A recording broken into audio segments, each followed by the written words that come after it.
आप सबने जो ये बाइक यात्रा निकाली है, इस सब के लिए आपके क्लब को हार्दिक बधाई और शुभकामनाएं मैं देता हूं और आदरणीय मंत्री जी से आग्रह करता हूं कि वो चंद शब्द अपने हम लोगों के बीच में रखें, आप सबका मार्गदर्शन करें। आदरणीय मंत्री स्मृति बराला जी।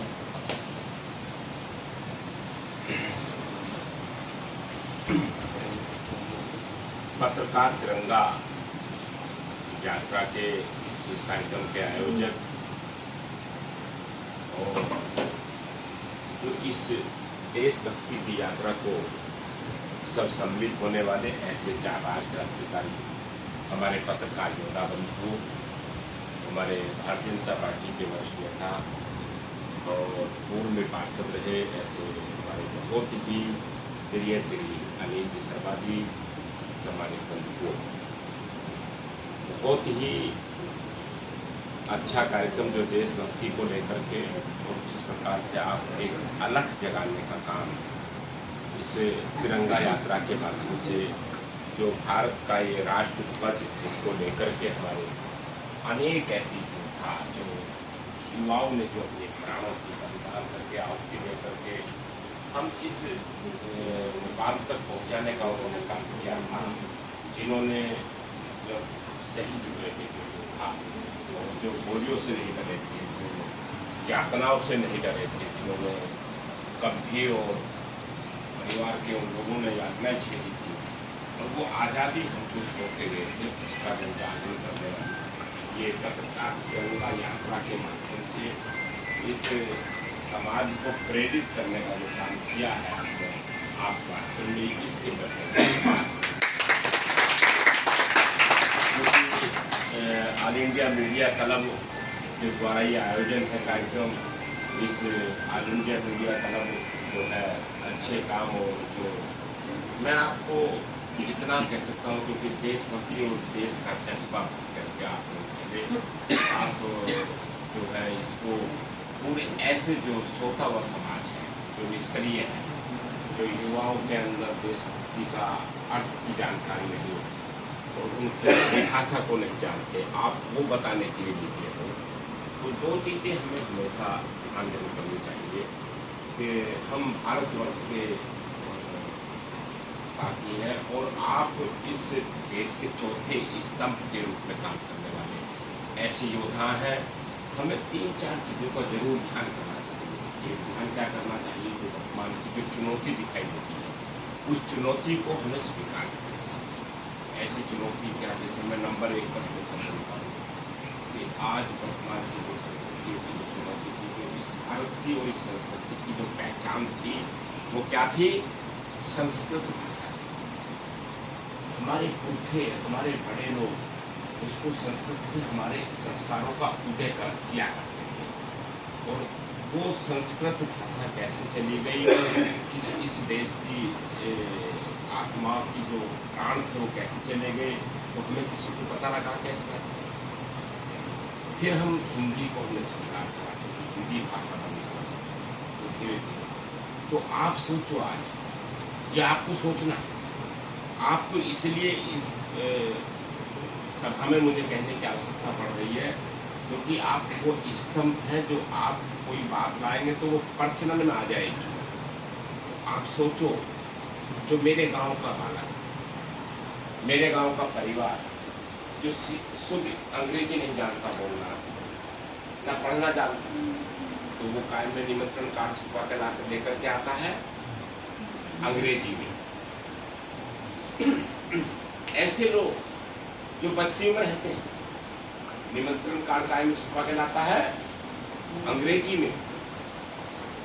आप फिर मार्केट में चले जाओ, मेरठ शहर के इस क्रांतिकारी धरा के रहने वाले आप बाजारों में घूम के देखो, आपको क्या दिखती था पहले, पूरा शुद्ध हिंदी में दिखता हुआ बोर्ड, ये चाय की दुकान है, ये पान की दुकान है, ये किराना का स्टोर है, ये मेडिकल का स्टोर है, ये दवाइयाँ हैं, ये कपड़ों का शोरूम है, ऐसे दिखता था ना। अब क्या दिखाई देता है आपको, अंग्रेजी में।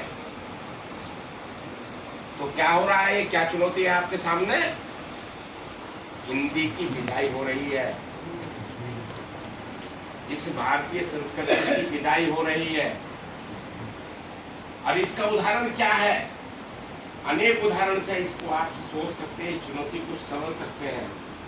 तो हम अंग्रेजी का इसका क्या करना चाहिए? इस अंग्रेजी सभ्यता का बहिष्कार करना चाहिए अपने कार्यशैली में, और इसे रोजगार के लिए केवल रोजगार के लिए उपयोग करना चाहिए। मैं ये बच्चों को कहना चाहता हूँ, युवाओं को कहना चाहता हूँ, आपके माध्यम से ये बात जानी चाहिए। इसका जितना भी इस अंग्रेजी का शोषण कर, हम बोलते थे ना, हमारे बुजुर्ग बड़े किसानों को इन अंग्रेजों को भगाया हमने, और तुम अंग्रेजी को ला रहे हो। उल्टा हो रहा है। तो ये देशभक्ति नहीं है, ये देश विरोधी है। इस देश विरोधी सिस्टम का हमें क्या करना है? विरोध, बहिष्कार। ये हमारे अंदर, इसको हमें चुनौती के रूप में लेना है। और साथियों, हम दूसरी चुनौती क्या समझ रहे हैं वर्तमान की? हम सब लोग समाज के एक अंग हैं, हमारी जिम्मेदारी अलग अलग हो गई, हमारे काम बटे हैं। तो काम सबके बटे हैं। कोई स्वच्छता कर रहा है, कोई कूड़ा डाल रहा है, कोई घूम रहा है, तो कोई तपस्या कर रहा है, कोई पत्रकारिता कर रहा है, तो कोई राजनीति कर रहा है।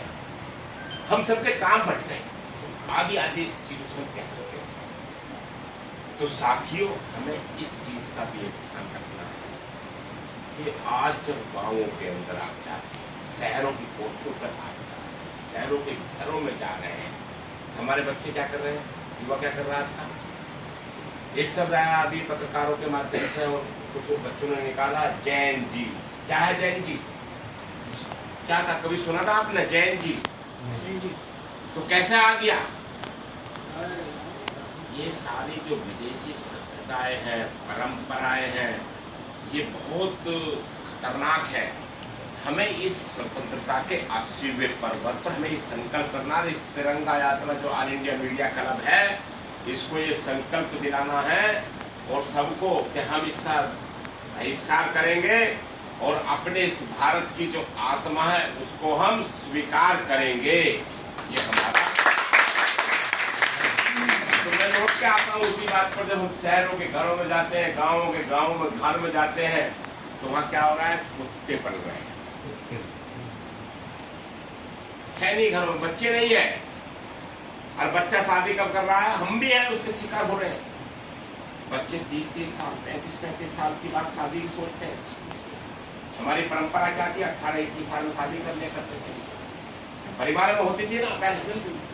18 साल में, 21 साल में, 20 साल में, 22 साल में, 23 साल में, 24 साल में, अब 30-35 साल जा रहे हैं, 40 साल जा रहे हैं, बच्चे पैदा नहीं हो रहे। बच्चे कितने हैं घरों में? एक। दूसरा मुश्किल से आ रहा है, तीसरे के तो सोचने बंद कर दो अब। साथियों, इस पे भी हमें अपने इस प्लानिंग पे भी चिंता करनी है। हमें परिवार की योजना पे चिंता करनी पड़ेगी, अन्य देश में ये बूढ़ा हो जाएगा। कैसे निकालेंगे तिरंगा यात्रा फिर हम? है, हमें इसमें विचार करना है, अपने विचारों को आपको प्रकट करना है। सोशल मीडिया के माध्यम से, इलेक्ट्रॉनिक मीडिया के माध्यम से, प्रिंट मीडिया के माध्यम से। और हराला इस बात से जाना जाता है कि हम जो काम करते हैं वो निडर होकर के करते हैं, निडर से ही हमारा काम है। तो हमारी पार्टी के उस सिस्टम से हम ऊपर उठते हैं जिससे मेरे राष्ट्र को प्राथमिकता मिले, मेरा देश मजबूत हो। तो मेरे लिए क्या है सबसे पहले? देश, राष्ट्र। इसीलिए तिरंगा यात्रा कर रही है, इसीलिए मैं आपके बीच में आया। हमें कुछ बिंदुओं को आज संकल्प करना चाहिए। इस 80वें स्वतंत्रता दिवस पर हमें संकल्प करना चाहिए। हमें अपने गहरी चुनौतियों को हमें उसको स्वीकार करना है और उसको ललकारना है। हम ललकारेंगे उसको, निडर होकर के एक कदम साथ आगे बढ़ना है। मैं आपके साथ हमेशा खड़ा रहूंगा, ये मैं आपको भरोसा देता हूँ।